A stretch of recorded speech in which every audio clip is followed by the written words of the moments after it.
Halo pemirsa, selamat pagi. Sakit hati akan digugat cerai seorang pria mengamuk sambil membawa senjata tajam di rumah mertuanya.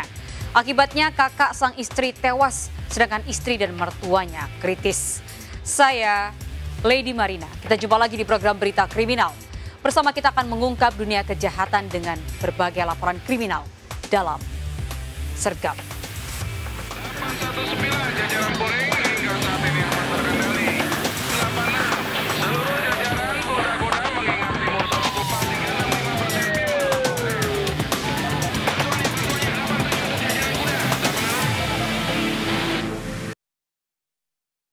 Kita mulai informasi pertama, pemirsa. Seorang pria tewas saat kebakaran melanda rumahnya di Kota Makassar, Sulawesi Selatan.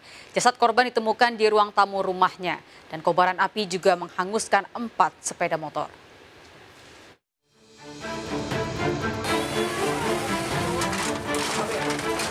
Apa itu bunyi? Apa itu? Kobaran api membakar sebuah rumah di Jalan Sungai Pareman, Kota Makassar, Sulawesi Selatan. Warga sekitar lokasi panik dan berusaha menghubungi petugas pemadam. Petugas yang tiba di lokasi segera berusaha memadamkan api. Setelah api padam dalam 1 jam, petugas mendapati jasad A, 70 tahun, seorang pria penghuni rumah. Jasad korban ditemukan di ruang tamu. Sementara 3 kerabatnya berhasil menyelamatkan diri melalui pintu belakang. Belum diketahui penyebab kejadian ini.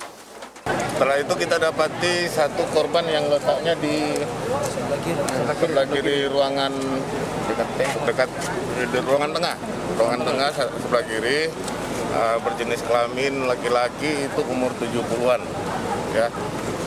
Umur 70-an, atas nama Arifin. Kejadian ini juga membuat 4 motor terbakar. Kerugian diperkirakan puluhan juta rupiah. Dari Kota Makassar, Sulawesi Selatan, Leo Muhammad Nur melaporkan. Bisa sakit hati akan digugat cerai seorang pria mengamuk sambil membawa senjata tajam di rumah mertuanya. Akibatnya kakak sang istri tewas terkena senjata tajam, sedangkan istri dan mertuanya kritis.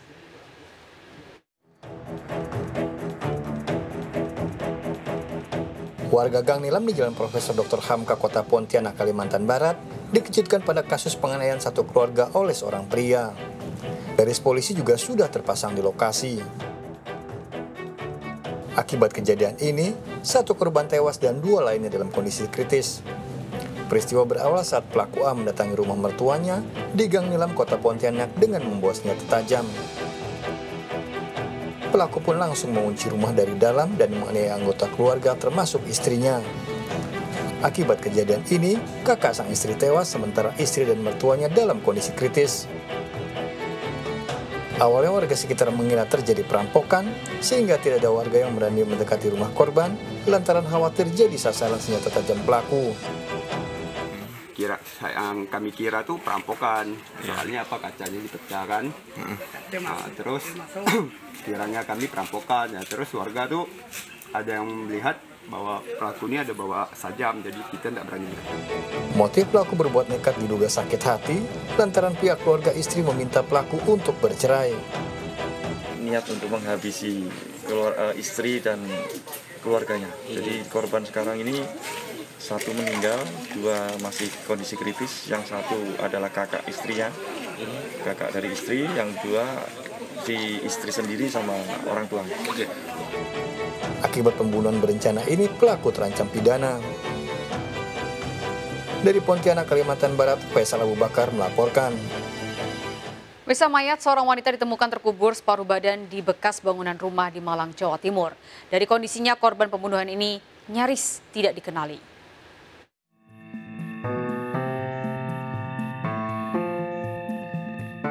Polisi mengevakuasi mayat perempuan yang ditemukan di bekas bangunan pembangkit Jawa Bali di Jalan Karangkates, Sumber Pucung, Malang. Saat ditemukan pekerja pembangkit Jawa Bali, mayat dalam kondisi terkubur separuh badan dari perut hingga kepala. Petugas kebersihan pembangkit Jawa Bali menemukan mayat setelah merasakan bau menyengat dan sempat menduga ular, namun ternyata bagian kaki korban. Polisi yang melakukan penyelidikan menduga mayat merupakan korban pembunuhan. Untuk sementara kan korban ini hampir tidak dikenali untuk wajahnya. Komandan, apakah ditemukan luka-luka? untuk sementara karena tadi terpendam, jadi kita tidak bisa memastikan apakah dia ini terluka karena sudah terlalu lama. Jadi nanti tunggu daripada forensik untuk yang menyatakan bahwa ini ada luka dan lain sebagainya. Untuk mengungkap identitas dan penyebab pasti kematian korban, mayat dibawa ke Rumah Sakit Saiful Malang dan dilakukan otopsi. Dari Malang, Jawa Timur, Saif Hajarani, iNews melaporkan. Pemirsa, polisi membongkar kasus aborsi ilegal di apartemen di Jatinegara, Jakarta Timur. Janin bayi dibuang di toilet apartemen. Salah satu pelaku pernah praktik di klinik Salemba. Dan saat rekonstruksi, pelaku memeragakan 15 adegan.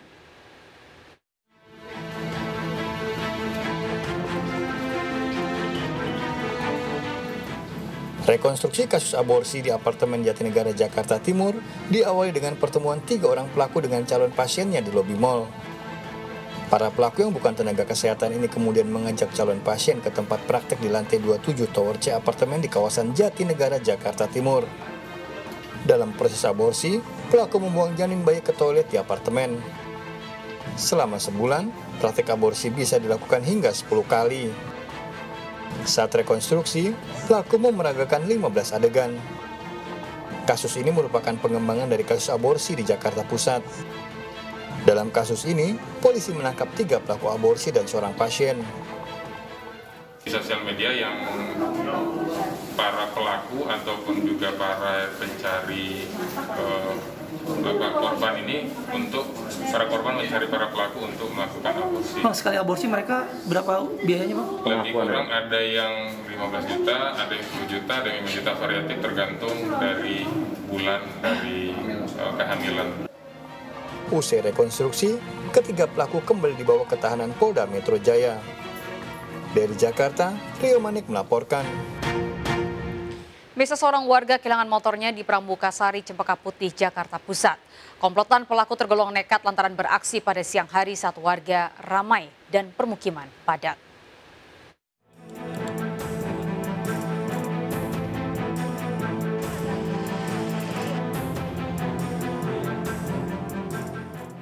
Dua komplotan pencuri motor melintas di jalan yang sempit dekat sebuah masjid di kawasan Pramukasari, Rawasari, Cempaka Putih, Jakarta Pusat. Satu pelaku menggunakan topi, satu lainnya tanpa penutup wajah. Dengan tenang pelaku membawa motor metik incarannya saat sore hari di tengah keramaian dan lokasi yang padat. Kedua pelaku membawa kabur motor metik milik seorang wanita yang sedang bertamu di rumah kerabatnya. Korban tak menyangka motor yang terparkir di depan rumah bisa hilang dan baru diketahui saat akan pulang. Kronologis kehilangannya itu sekitar jam 4:30 sampai jam 5. 30 menit sebelum kehilangan, saya masih sempat lihat motor ada di parkir depan sini. Setelah saya balik dari dalam, sudah tidak ada.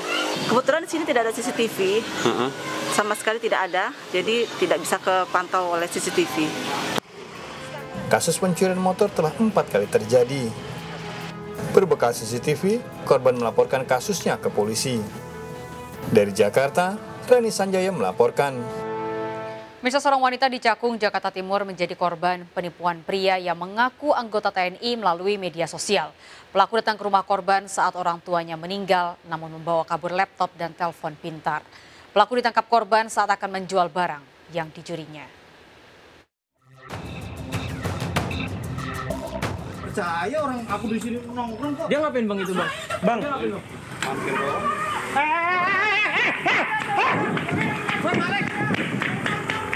Zahra mengejar Gary, pria yang mengaku anggota TNI di kawasan Pondok Gede, Jakarta Timur saat akan menjual tablet telepon pintar miliknya yang dicuri. Keberadaan Gary diketahui dari GPS yang terpasang pada telepon pintar yang dicuri. Gary berhasil ditangkap meski sempat berusaha kabur, kemudian diserahkan ke kantor polisi. Zahra, seorang perawat warga Cakung Timur, Jakarta Timur ini mengenal Gary yang mengaku sebagai anggota TNI melalui media sosial. Zahra percaya karena Gary sering memberi banyak nasihat, ternyata sebagai upaya untuk menjerat.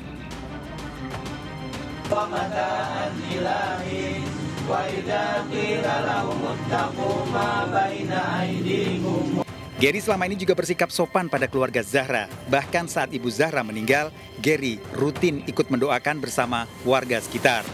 Untuk meyakinkan keluarga, bahkan Gary selalu memakai seragam TNI. Namun Gary mendekati Zahra sebagai cara untuk menguasai barang berharga korban. Saat aku lagi terpuruk, di saat aku lagi benar-benar berduka gitu, dia tega gitu ngambil barang gitu. Ini benar-benar mama aku itu sebelum meninggal itu benar-benar beliin ini buat adik aku gitu, buat kuliah, kan dia ada kuliah desainnya juga gitu. Maksudnya kayak ngerasa sedih aja gitu, kok ada orang setega itu gitu. Berarti kenalnya di aplikasi, Mbak? Di aplikasi. Tapi belum pernah ke kantornya sama sekali? Belum. Gary kini masih menjalani pemeriksaan di Polsek Cakung, sementara laptop Zahra diduga telah dijual. Sebaiknya selalu waspada dengan bujuk rayu melalui media sosial, termasuk pria yang mengaku anggota TNI atau Polri untuk melakukan tindak kejahatan. Dari Jakarta, Rio Manik, iNews melaporkan. Pemirsa, pelaku penganiayaan PLT Kepala Dinas Parekraf DKI Jakarta ditangkap polisi. Pelaku merupakan mantan satpam, diduga tidak terima karena di PHK. Polres Jakarta Selatan merilis kasus penikaman Kepala Dinas Parekraf DKI Jakarta Gumilar Ekalaya. Peristiwa penikaman terhadap Gumilar Ekalaya terekam kamera CCTV Gedung Dinas Parekraf DKI Jakarta di Jalan Mampang Prapatan, Jakarta Selatan. Pelaku dalam CCTV ini sempat duduk dan berbincang dengan korban. Pelaku tiba-tiba mengeluarkan senjata tajam dan menikam korban. Polisi masih mendalami motif penganiayaan dan seorang petugas keamanan yang menghadang pelaku saat akan kabur juga mengalami luka. Sementara kedua korban masih dirawat di rumah sakit. Akibat dari perbuatannya, pelaku terancam hukuman 5 tahun penjara. Tersangka RH, umur 43 tahun, itu meminta izin untuk bertemu salah satu pejabat di dinas tersebut, ya, salah satu kepala pejabat di dinas tersebut. Ketika bertemu, kemudian ada sedikit pembicaraan yang membuat tersangka tersebut emosi sehingga kemudian melukai Kepala Dinas Pariwisata, PLT Kepala Dinas Pariwisata dan Ekonomi Kreatif DKI. Pemirsa, event organizer Aisyah Weddings dilaporkan ke polisi oleh KPAI dan kelompok milenial Indonesia karena mempromosikan paket pernikahan anak. Dalam iklannya di media sosial, Aisyah Weddings mengajak masyarakat menikahkan anak di usia 12 hingga 21 tahun yang melanggar undang-undang perkawinan.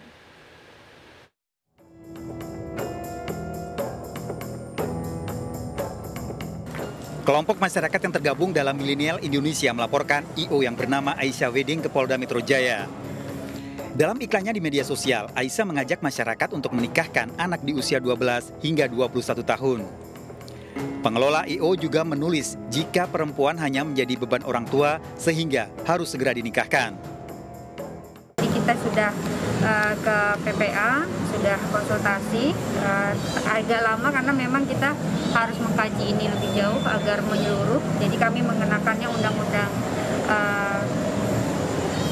informasi dan transaksi elektronik, terus kemudian undang-undang perlindungan anak, sama undang-undang perkawinan gitu. Sebelumnya KPAI juga melaporkan Aisyah Wedding terkait promosi pernikahan usia 12 tahun ke polisi. Paket pernikahan Aisyah Wedding tidak saja melanggar Undang-Undang Perlindungan Anak, juga membuat kebebasan dan tumbuh kembang anak akan terampas karena menikah di usia dini. Perkawinan anak itu melanggar banyak hak anak, hak pendidikan, hak untuk kesehatan yang baik gitu ya, derajat kesehatan yang baik, kemudian juga hak bermain. Selain itu juga secara psikologis tumbuh kembangnya akan sangat terganggu. Ini juga menjadi concern kami, sehingga kemudian kami melayangkan surat ke Mabes Polri untuk. Dalam Undang-Undang Perkawinan tahun 2019, batas usia minimal menikah bagi laki-laki dan perempuan ditentukan 19 tahun. Menurut KPAI, pasal lainnya yang bisa dijerat polisi adalah Undang-Undang Tindak Pidana Perdagangan Orang. KPAI juga meminta Kementerian Kominfo mencabut situs Aisyah Wedding. Tim Liputan iNews melaporkan. Pelaku pembunuhan bocah dalam karung ternyata tetangga korban. Ironis, pembunuhan dipicu dendam karena kalah saat pemilihan kepala desa. Sergap, segera kembali sesaat lagi.